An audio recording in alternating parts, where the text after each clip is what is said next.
kalian tahu dari awal, Mbah Hasyim Asy'ari sebenarnya sudah mewanti-wanti sejak dulu.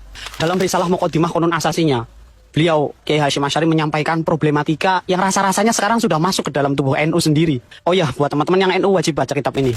Beliau menyampaikan ada segolongan orang yang terjun ke dalam lautan fitnah, memilih bid'ah-bid'ah dan bukan sunnah-sunnah Rasulullah SAW. Warazal mu'minuna al-muhiqquna aksaruhum. Sementara kebanyakan orang mukmin yang benar hanya terpaku. Wa tashaddaqal mubtadi'un as-sariquna kulluhum. Maka mereka para ahli bid'ah dan para pencuri merajalela wa qalabul haqa'iq wa angkarul ma'ruf wa arraful munkar. Mereka seenaknya saja memutarbalikkan fakta, memungkarkan sesuatu yang ma'ruf dan memakrufkan sesuatu yang mungkar. Yata'una ila kitabillah wa laysu minhu fi syai'. Mereka mengajak kepada kitab Allah padahal sedikit pun mereka tidak bertolak dari sana. Wa hum lam yaqtasiru ala dzalik bal amilu jam'iyatan ala tilkal masail fa'adzumat bidzalik.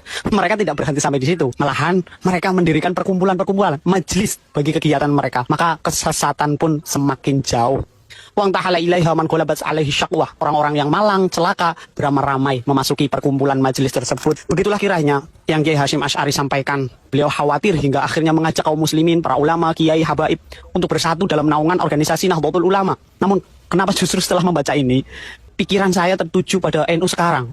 Banyak sekali majelis mengatasnamakan kaum NU, memuja Kiai Hasyim Asy'ari namun tidak menetapi ajaran yang Kiai Hasyim Asy'ari berikan. Itu kan sudah ada jamaah NU yang mulai resah dengan kelakuan kelompoknya yang banyak sekali terjadi penyimpangan bidah, khurafat bahkan kesyirikan. Ini semua sebab kefanatikan mereka kepada kelompok. Mereka tidak mengamalkan agama berdasarkan ajaran Nabi, melainkan berdasarkan kefanatikan belaka terhadap budaya, adat dan warisan nenek moyang. Buktinya banyak yang terjadi, saudara kita, yang mengamalkan sunnah memelihara jenggot, celana di atas mata kaki, malah dihina habis-habisan, bahkan direndahkan.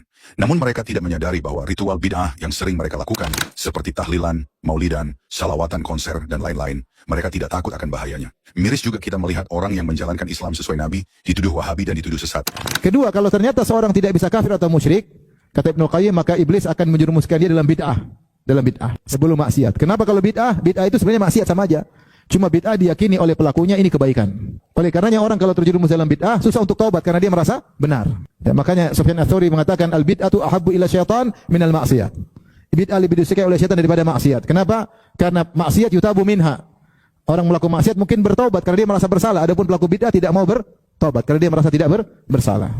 Melakukan bid'ah dia merasa di atas kebenaran. Yang menjadi latar belakang rusaknya agama-agama yang dibawa oleh para nabi sebelumnya.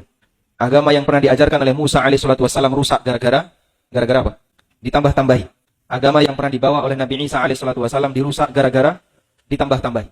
Dan semuanya berlatar belakang semangat gulu, ingin berlebih-lebihan dalam melakukannya. Sehingga di praktek Yahudi mereka nambah-nambahi yang tidak pernah Allah ajarkan. Di dalam Nasrani juga mereka nambah-nambahi yang tidak pernah Allah ajarkan. Akhirnya jadilah agama yang berbeda sama sekali dengan apa yang pertama kali dulu diajarkan oleh Musa alaihissalam dan yang dulu pernah diajarkan oleh Isa alaihissalatu wassalam. Dan pembanding itu Allah sebutkan dalam Al-Quran. Banyak sekali Allah bercerita tentang Bani Israel.